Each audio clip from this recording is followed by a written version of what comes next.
¿Cómo están mis hermanos? Bienvenidos al módulo de Teología Paulina. Seguimos avanzando ya en esta segunda semana de nuestro contenido y profundizando en los detalles que implica la teología del apóstol Pablo, basado en las enseñanzas que ha tenido de Jesucristo, la revelación, la instrucción que él ha recibido. Y durante este tiempo vamos a ir profundizando estos contenidos y en esta segunda semana vamos a dedicar especialmente a ver algunas estructuras básicas de la teología paulina. Para complementar el contenido que hemos ido desarrollando durante este tiempo, nos hemos quedado en este punto, vamos a ir desarrollando un poco acerca de algunas características de la vida de Pablo.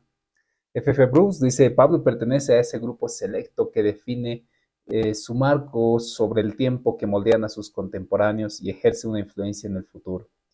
En gran manera debemos de conocer que el apóstol Pablo ha tenido una gran influencia en el trabajo que hoy por hoy tiene la iglesia cristiana.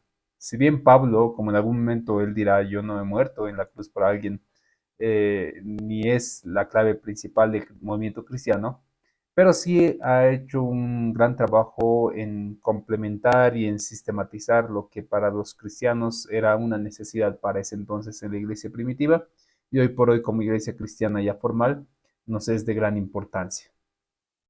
Entonces, una de las características importantes es que en las escrituras tenemos un gran contenido amplio del apóstol Pablo, que se representa prácticamente en una gran cantidad de escritos del Nuevo Testamento.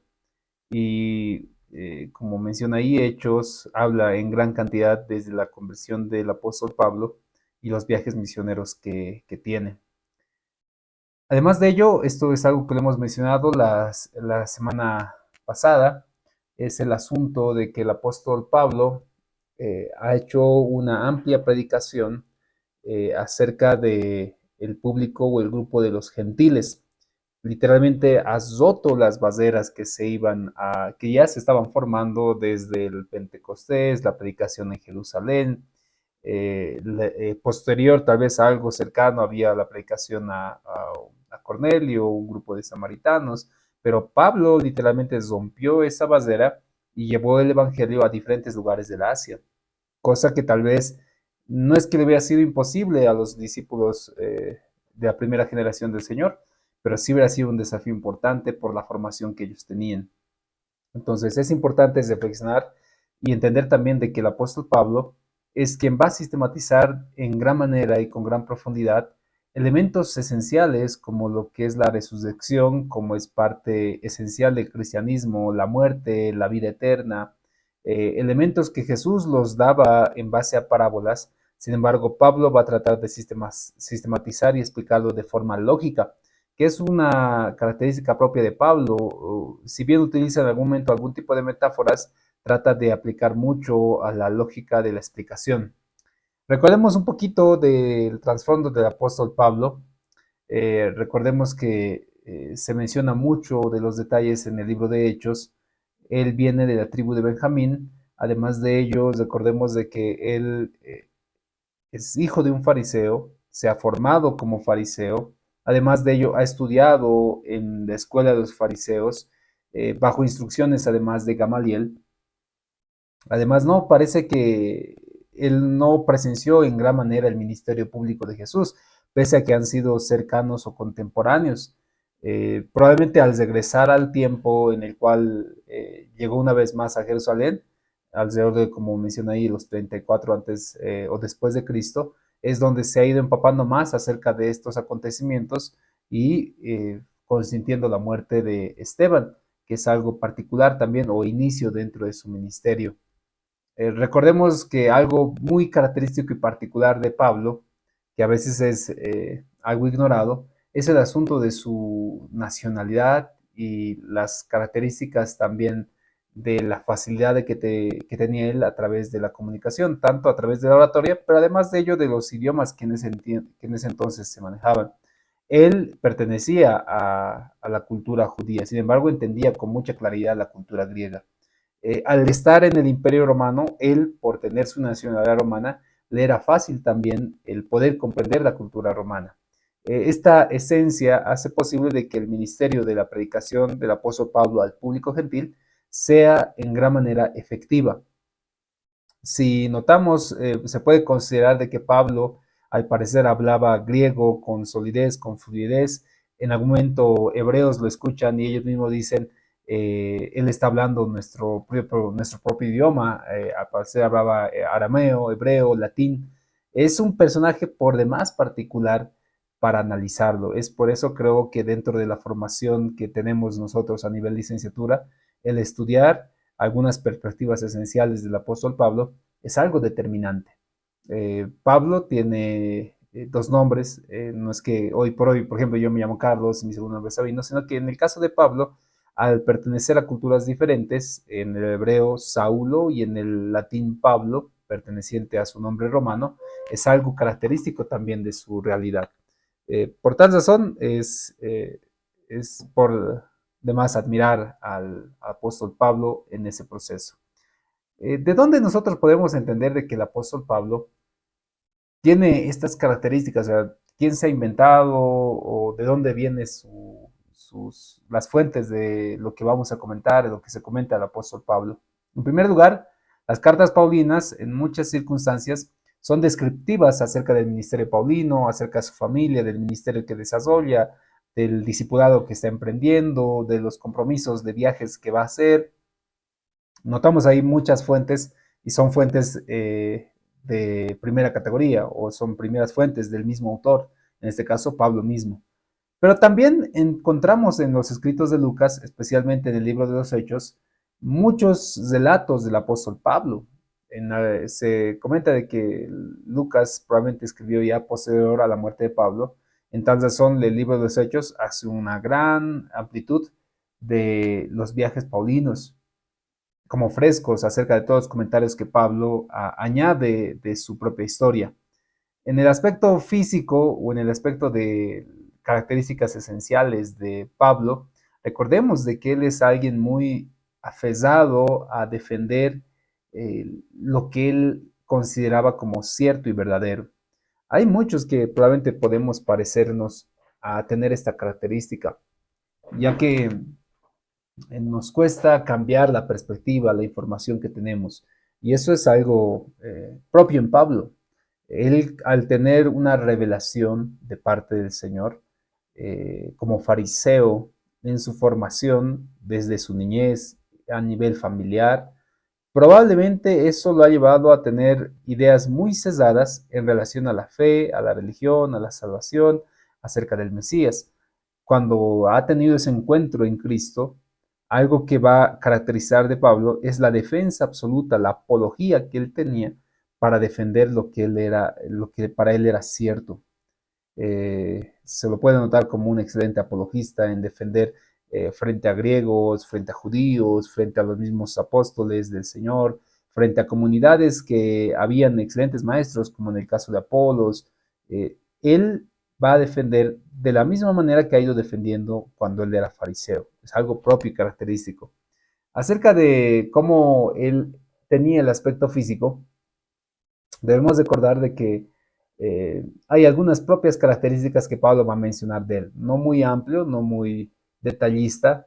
Sin embargo, ahí en Corintios él menciona de que no era muy atractivo, tampoco hablaba tan bien que digamos, eh, como para destacar dentro de la multitud. Hay un libro apócrifo que es Los Hechos del apóstol Pablo, que menciona de que él era un hombre de baja estatura, calvo, piernas arqueadas, sano de cuerpo, pero con una nariz aguileña, amistoso y con cara de ángel.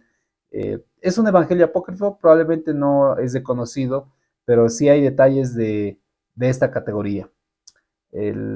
Si vemos en algunos cuadros, algunas fotografías, bueno, pinturas de la época, se lo puede representar de esa manera al apóstol Pablo. Además de ello, un poquito de su historia, algo para renombrar y caracterizar al apóstol Pablo, es su ciudadanía romana. Es como tener una visa que te pueda acceder a tener todos los países en esa época, a tener acceso a privilegios económicos, a privilegios frente a quien no tenga esa ciudadanía. Y Pablo lo va a mencionar en varias ocasiones. Bueno, no en varias ocasiones, sino que lo va a tomar como una herramienta última, como una última carta para defender y frente a acusaciones muy terribles que le estaban haciendo, incluso lo va a salvar de la vida. Es muy particular cuando se menciona este detalle de su ciudadanía romana, cuando Pablo lo manifiesta y dice, ¿es lícito golpear a un ciudadano romano después de haber sido golpeado muchas veces? Y quienes lo golpearon realmente tuvieron un gran temor de lo que estaban haciendo, porque si realmente eras romano, eh, estaban cometiendo un gran delito. Y le preguntan, ¿eres romano y has comprado tu nacionalidad? Y dicen, no, yo soy romano de nacimiento. Se asustaron mucho más porque eso era un gran delito. Pablo menciona a algunos parientes, va a mencionar al hijo de su hermana que vivía en Jerusalén, menciona que tiene algunos parientes también, Andrónico, Cuñas. Eh, Hay un debate muy amplio en relación a que Pablo era soltero o era casado o era viudo probablemente.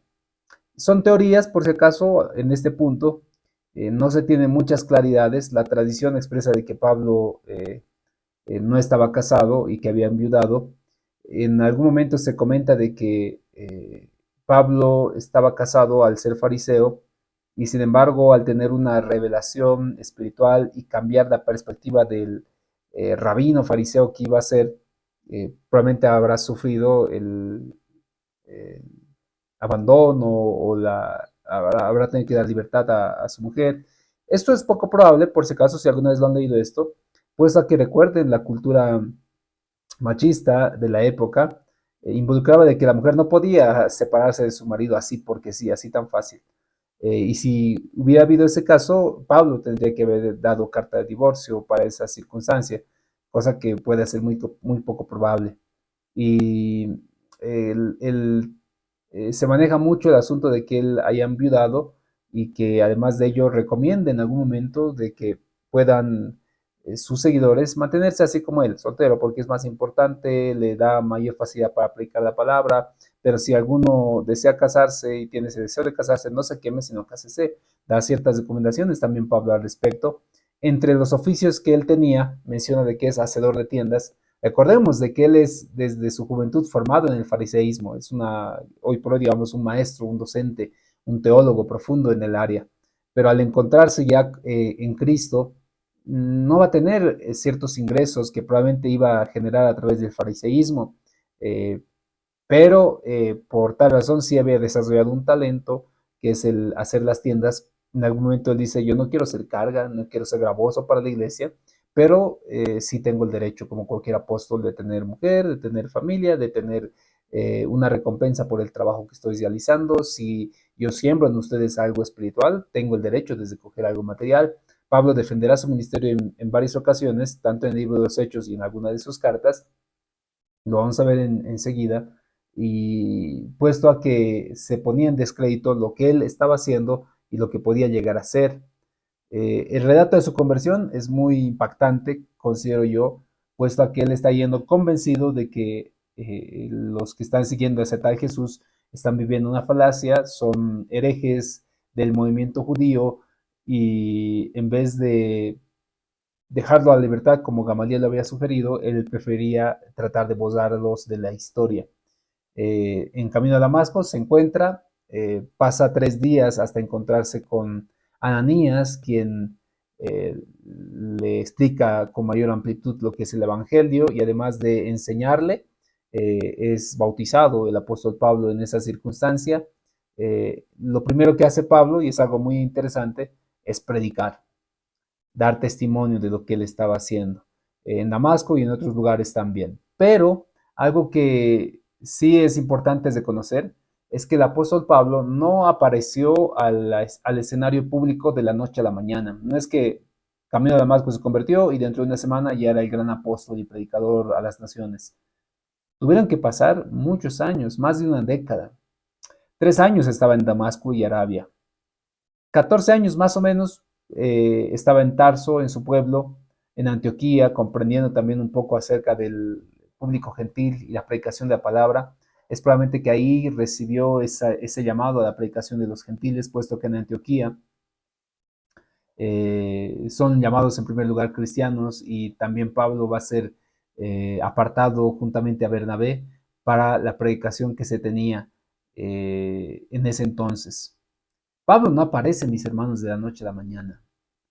Ahí debemos notar mucho la paciencia. Miren, es que Pablo era un hombre formado, tenía políglota él, tenía mucha habilidad de poder comunicar la palabra, tenía dones, talentos, la presencia del Señor, era bautizado, tenía muchas características como para que cualquiera diga, este ya tiene que enseñar, o sea, la siguiente semana ya tiene que empezar a predicar. Muchos de nosotros hoy por hoy se ve esto con mucha rareza, ¿verdad? Persona que se ha convertido en Cristo, eh, que ha atravesado probablemente muchas dificultades, no es que no deba hacer nada por si acaso, pero creo que el ministerio público hacia las naciones, hacia testificar con gran firmeza, a tomar el liderazgo, involucra un proceso y formación. Pablo tuvo ese proceso y esa formación. En muchos evadimos ese proceso, esa formación, decimos, no, yo ya estoy listo. Tenemos que seguir un proceso y eso es algo propio para mencionarlo a Pablo. Pablo hace 3 viajes misioneros que son narrados en el libro de Hechos, un cuarto probablemente algo frustrado. Su estrategia y algo digno de imitar hoy para esta generación no es que los pueblos pequeños sean menos, pero Pablo iba a las metrópolis, iba a ciudades estratégicas, puertos, lugares donde había mucho comercio, una variedad de gente, multicultural, los lugares donde él participó, en Corinto, en Éfeso, en Tesalónica, Colosas, diferentes lugares. ¿Por qué esto? Considero yo que es estratégico, puesto a que eso le va a permitir al apóstol Pablo tener una diversidad de la perspectiva gentil, pero además, él predicando la palabra de Dios con el poder y la presencia del Espíritu Santo, tiene la facilidad de que alguien que estaba de paso por Corinto en el puerto pueda seguir su viaje y llevar el Evangelio hacia donde se esté dirigiendo, cosa que no pasaba en Jerusalén. La predicación en Jerusalén se quedó en Jerusalén. Si el Señor no hubiese usado al apóstol Pablo para empezar a esparcir a la iglesia, probablemente la predicación seguiría quedándose en Jerusalén. Aquí viene un análisis bien importante.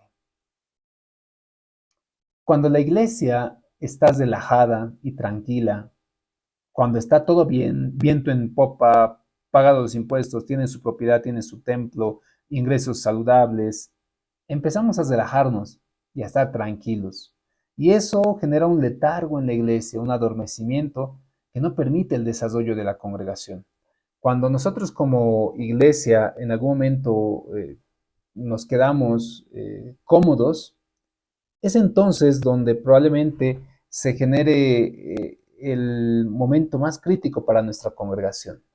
Porque la comodidad, hay aquí una frase que tal vez lo han escuchado en algún momento, tiempos difíciles crean hombres fuertes crean tiempos buenos crean eh, hombres débiles crean tiempos difíciles y hay un ciclo histórico que va de esa manera.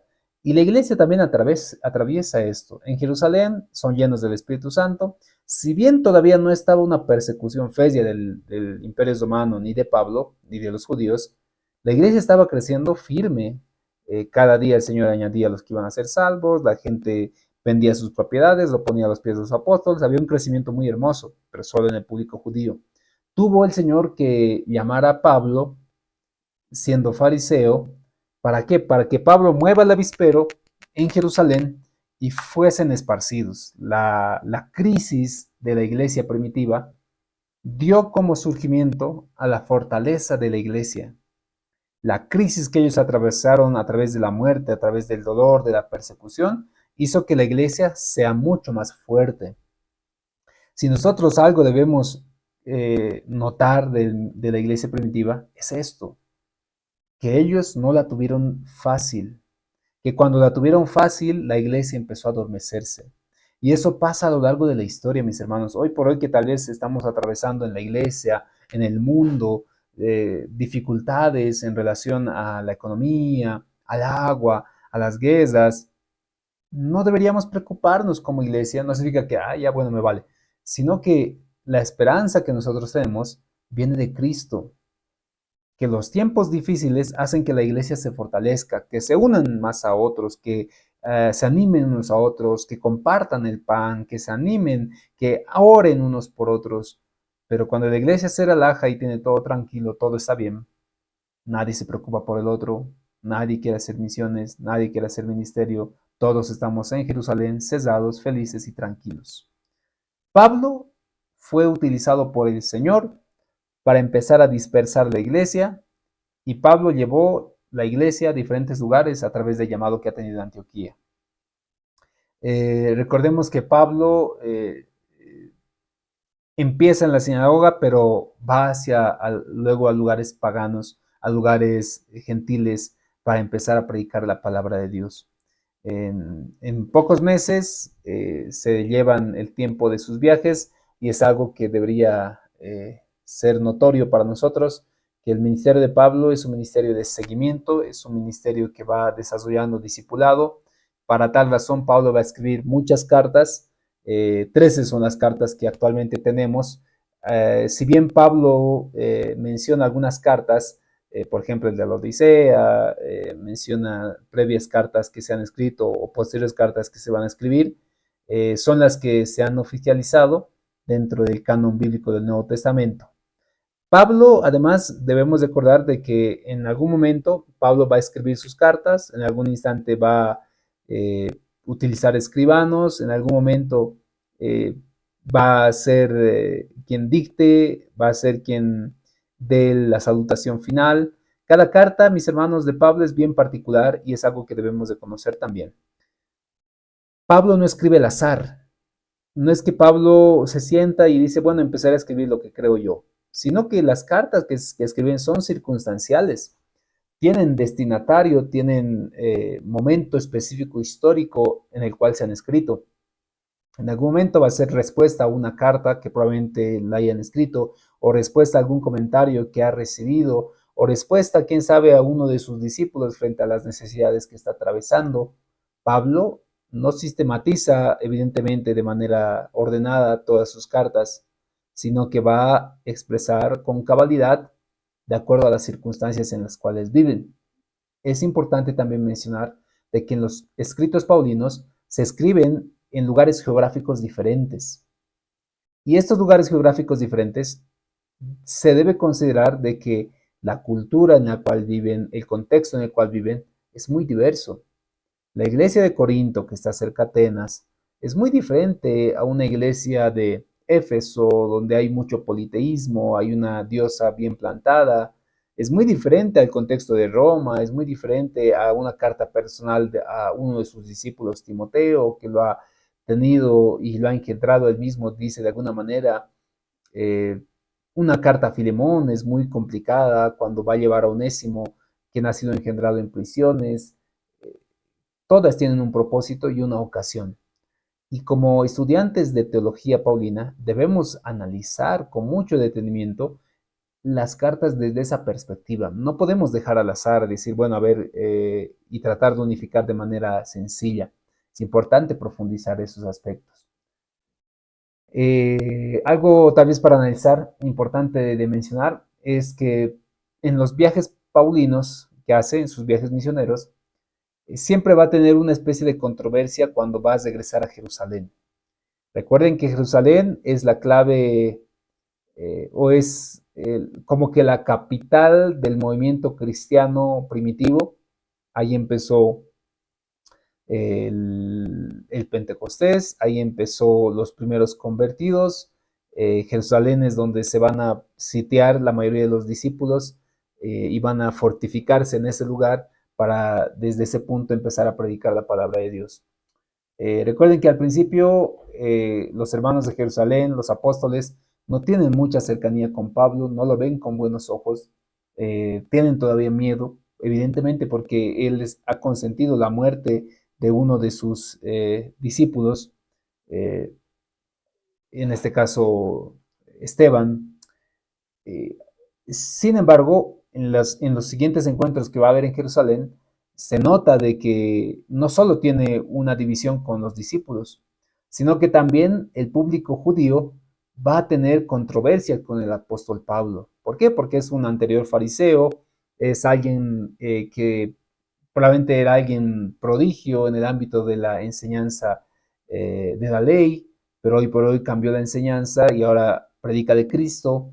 En la iglesia de Jerusalén va a haber problemas en relación a la circuncisión y acerca de los alimentos para con los gentiles y cómo debería tratarse además a ellos.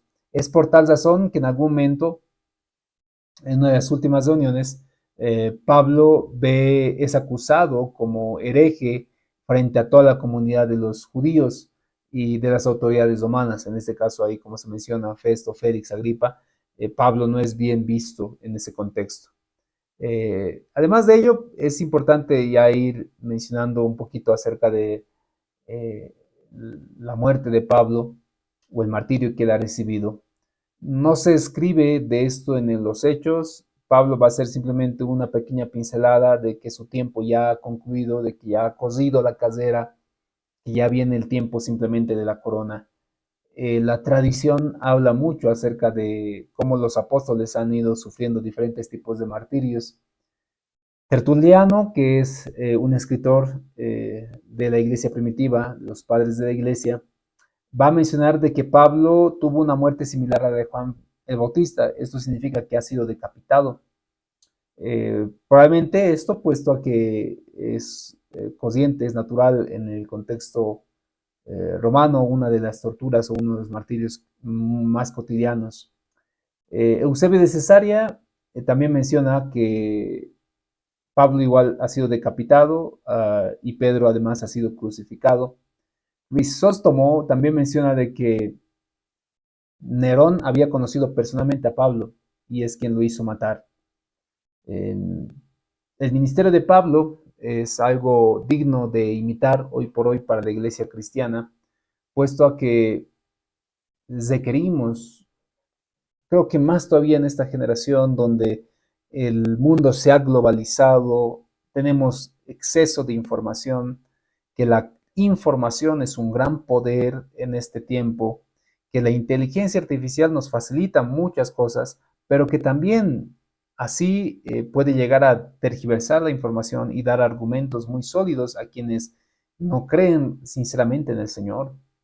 Requerimos un ministerio similar a la del apóstol Pablo, de personas preparadas, de personas capacitadas para predicar el Evangelio con mucha facilidad, con esa capacidad de retórica, de convencimiento, con el espíritu de poder.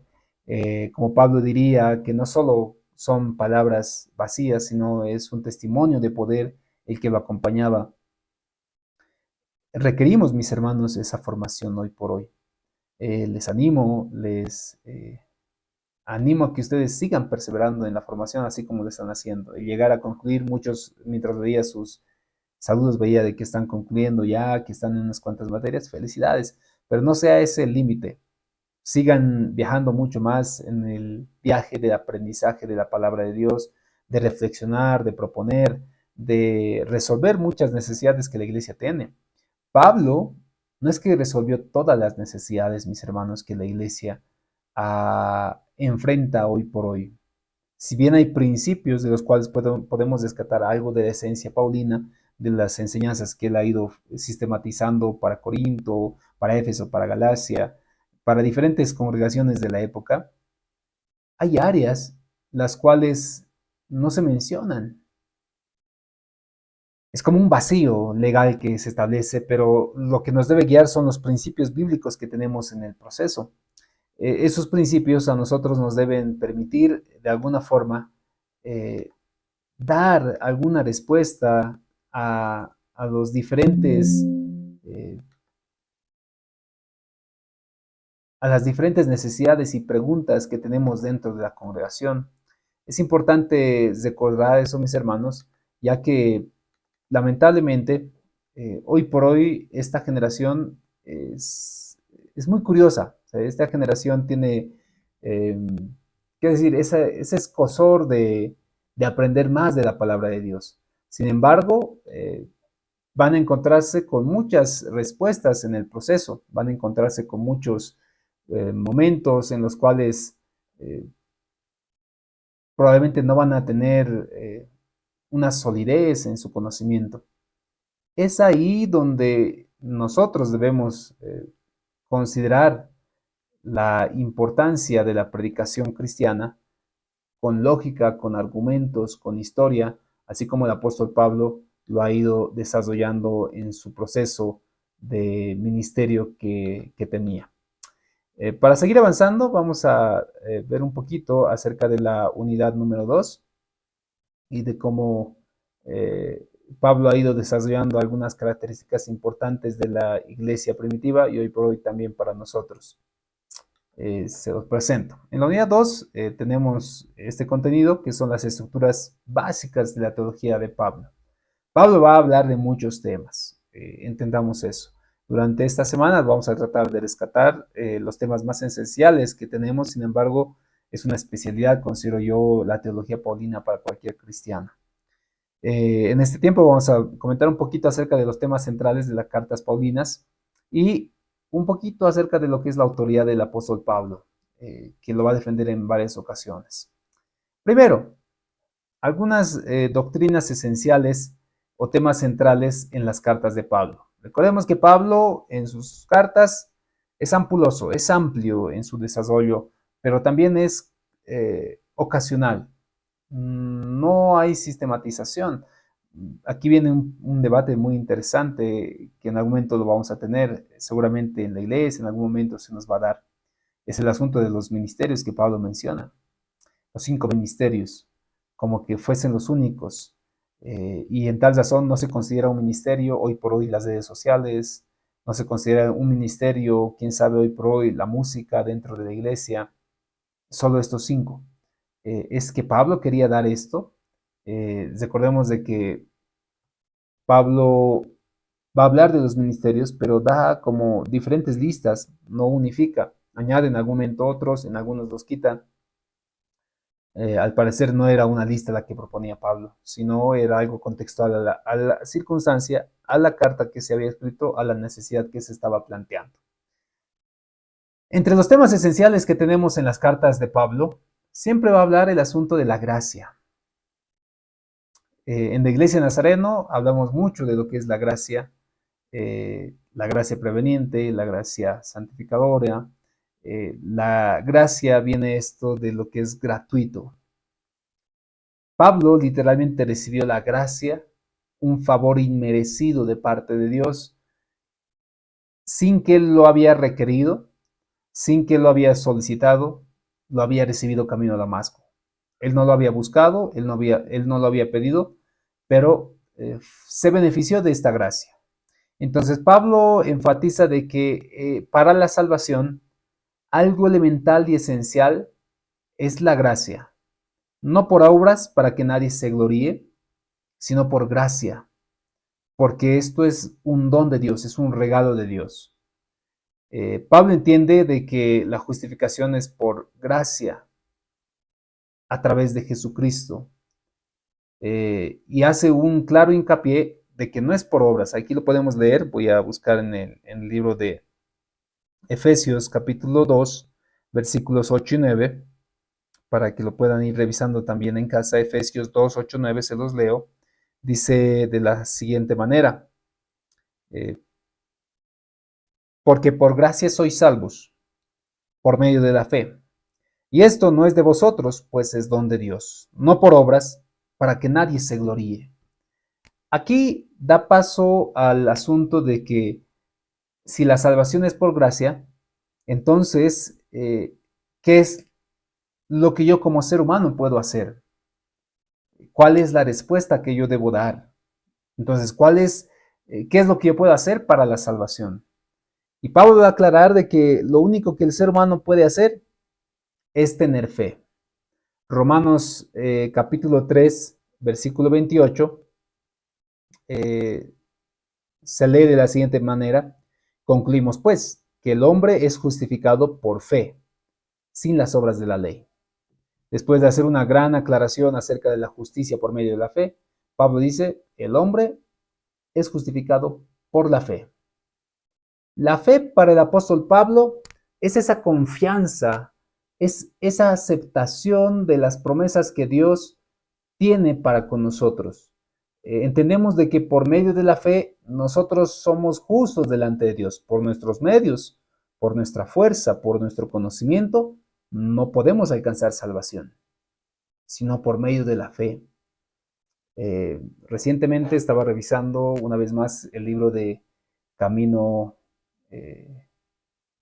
pues lo busco literalmente, que es un libro que habla acerca de la santidad, que es algo que dentro de la región, por lo menos en Sudamérica, se está conversando mucho, y es Camino, Verdad y Vida de David Busick, y hay una frase que realmente me ha impactado, que es el asunto de que la salvación del cristiano, la salvación del creyente, él menciona, no es por una denominación, no es por un manual, no es por cumplir algún rito, algún ritual, que es por gracia.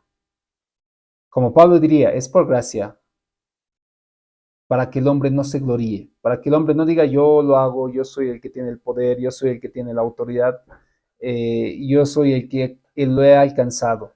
Y aquí viene un llamado también para el ministerio, mis hermanos. ¿Quién convierte finalmente a los no conversos? Una pregunta más. ¿Quién es el que está más interesado en la salvación del hombre? ¿La iglesia o el Señor? Probablemente todos hemos respondido y hemos asentido y obviamente el Señor. Más interesado el Señor, no es que la iglesia no le interese la predicación del Evangelio, es la misión que tenemos, pero al que le interesa más es al Señor. Es por gracia y es por fe, porque creemos de que convence de pecado al mundo, no somos nosotros. No es mi habilidad como predicador, no es mi talento como evangelista, no es el método que estoy implementando, mi grupo de discipulado, las sillas que he puesto, el aire acondicionado, el color de mis cortinas, el sonido de mis parlantes, la música que he diseñado, el tecladista que me ha acompañado, el gran evangelista que he invitado. No, ninguno de ellos ha muerto en la cruz por nosotros. Ninguno de ellos puede interceder por nosotros, ninguno de ellos puede de alguna manera convencernos de pecado. Solo Cristo, por gracia y por la fe que nosotros tenemos en Él, somos salvos. Entonces la fe es eso que nos permite tener la salvación. Y es tan ilógico que muchos lo van a llamar locura. Pablo mismo va a mencionar esto del Evangelio para muchos es locura. En Romanos 5.1, y otro tema esencial que Pablo menciona, es el asunto de la justificación. Romanos 5.1, Pablo dice, justificados pues por la fe, tenemos paz para con Dios por medio de Jesucristo. La justificación, en los conceptos de Pablo, se va a referir al acto que Dios declara que un pecador es justo. Y esto no por sus medios, sino porque se ha pagado un precio. Y este pecador ha tenido esa confianza de que pagó el precio, lo hace justo delante de Dios. De alguna forma, nosotros debemos comprender de que no podemos por nuestros medios, ningún pecador puede por sus medios, sino su estado legal de pecador, su estado legal de culpable, es perdonado y es justificado por Cristo, puesto a que Cristo paga ese precio por nosotros. Eh, y como dice la palabra de Dios, nosotros simplemente recibimos la gracia del Señor en ese proceso. Acerca de la ley y la gracia en el pensamiento de Pablo, que es un debate muy interesante, puesto a que en la ley, recordemos de que Pablo va a entender de que él es un fariseo, alguien que guardaba la ley. La ley judía es estricta en el cumplimiento para con su gente. Jesús va a atacar en gran manera al cumplimiento de la ley y tampoco va a menospreciarla. En algún momento el Señor dirá, cualquiera que no cumpla la ley, así como cualquiera de los fariseos o cualquiera de ellos, no es digno del reino de Dios. Pablo, al referirse a la ley mosaica de Israel, Pablo argumenta de que la ley, el propósito esencial que tiene para con nosotros es que revela el pecado para con nosotros. Si no fuese por la ley, no comprenderíamos la condición de pecado que tenemos. Por tal razón, no podemos ser justificados, porque para ser justificados lo primero que tiene que haber es la comprensión de que y la revelación de que somos pecadores. Por cuanto todos pecaron, están destituidos de la gloria de Dios, dice el apóstol Pablo. Entonces, a través de la ley, nosotros entendemos y vemos la necesidad de ser justificados por medio de Cristo. Ese es el camino hacia la justificación. ¿Es necesaria entonces la ley? Claro que sí. Pablo ahí en Romanos 7:7, Pablo va a mencionar y dice así, lo voy a leer también. Romanos 7:7 dice, ¿qué diremos pues, hermanos? ¿La ley es pecado? En ninguna manera. Pero yo no conocía el pecado sino por la ley, porque tampoco conocía la codicia, si la ley no la dijera no codiciares.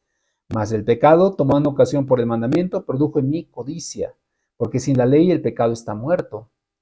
Y yo sin la ley vivía en un tiempo, pero venido el mandamiento, el pecado revivió y yo morí. Y hallé el mismo mandamiento que era para vida, a mí me resultó para muerte, porque el pecado tomando ocasión por el mandamiento me engañó y ahora por él me mató. De manera que la ley y la verdad es santa, y el mandamiento santo, justo y bueno. Es necesaria la ley entonces, pero no somos salvos por medio de la ley, somos salvos por medio de Cristo. Por gracia somos salvos. Y la gracia nos da esa libertad eh, de la esclavitud que teníamos bajo la ley. Los creyentes no estamos en condenación de la ley, sino bajo la gracia de Dios, bajo la gracia y el amor de Dios somos libres por Cristo. Y eso es algo importante de conocerlo. Gálatas 5:1. ¿Qué dice Gálatas 5:1? Dice, estad pues firmes en la libertad con que Cristo nos hizo libres y no estéis otra vez sujetos al yugo de la esclavitud. ¿Qué yugo está hablando Pablo? No está hablando del yugo de un demonio, de un Satanás, de Lucifer, sino está hablando del yugo de la esclavitud que teníamos a través de la ley, porque era difícil e imposible agradar a Dios a través de ello. Pero en Cristo nosotros somos libres y tenemos esa libertad y estamos libres bajo el amor y la gracia de Dios. La autoridad de Pablo como apóstol. El apóstol Pablo, en muchas de sus cartas, va a tratar de testificar acerca de cómo él debería ser considerado para con la iglesia un apóstol. En tal sentido, muchos de los apóstoles de esta generación, o los que se hacen llamar apóstoles, aunque apóstol en definición simplemente significa que es enviado. O sea, técnicamente sí, todos somos apóstoles. Pero hay algunos que ostentan como si fuese un título del cual agarrarse. Pablo diría, para mí eso es basura. Pero hoy por hoy en esta generación muchos ostentan llevar el grado de apóstol y se hacen llamar apóstoles. Pero Pablo no. Pablo sí defendía este asunto de su apostolado porque él consideraba, en primer lugar, que su llamada fue una llamada apostólica extraordinaria y un encuentro personal que tuvo con Cristo, camino a Damasco. Ese es el punto inicial de su apostolado. No es que él se autonombró, sino que fue llamado. Tuvo un encuentro directo con Jesucristo ya resucitado. Esto lo ha llevado a Pablo a tener ya un ministerio apostólico hacia las naciones, tratar de que de alguna manera él se convirtió en un testigo de la resurrección de Cristo, un testigo vivencial, es decir, yo lo vi a Cristo y Cristo ha resucitado. En tal razón, Pablo es una autoridad en la iglesia primitiva. Sin embargo, muchos de los apóstoles, muchos de los judíos, muchas de las autoridades de la época no consideraban a Pablo de esa manera. Muchos lo consideraban alguien menospreciable, alguien que se estaba inventando su propia filosofía judía. Y Pablo, en ese sentido, tiene que defender con mucha propiedad el ministerio para el cual ha sido llamado. Lo que hace Pablo es predicar y establecer muchas comunidades cristianas alrededor del Asia en el mundo antiguo. Es una prueba visible, tangible, de que su ministerio es real, que es un apóstol más, que está predicando la palabra de Dios. Su ministerio, mis hermanos, se caracterizó por tener enseñanzas, verdades cristianas, establecimiento de algunos líderes locales, el discipulado, el escribir, el enseñar, el instruir, el corregir a las comunidades que había plantado e inclusive corregir a otras comunidades las cuales él ni siquiera había añadido. Simplemente tratar de direccionar a la iglesia, respondiendo el llamado que él tenía. Entonces, Pablo se caracteriza por eso dentro de su ministerio y es algo importante que se debe reconocer para entender de que el apóstol Pablo es evidentemente un apóstol más dentro de la comunidad primitiva. Sin embargo, un argumento más importante, además para señalar de que el apóstol Pablo es alguien considerado apóstol en la época y para hoy también, es que Pablo estaba codo a codo y debatía constantemente con los líderes de la iglesia primitiva, nada más y nada menos que con los mismos apóstoles que se encontraban en la iglesia de Jerusalén, los cuales tenían controversias muy serias en relación al trabajo que se estaba realizando con los gentiles.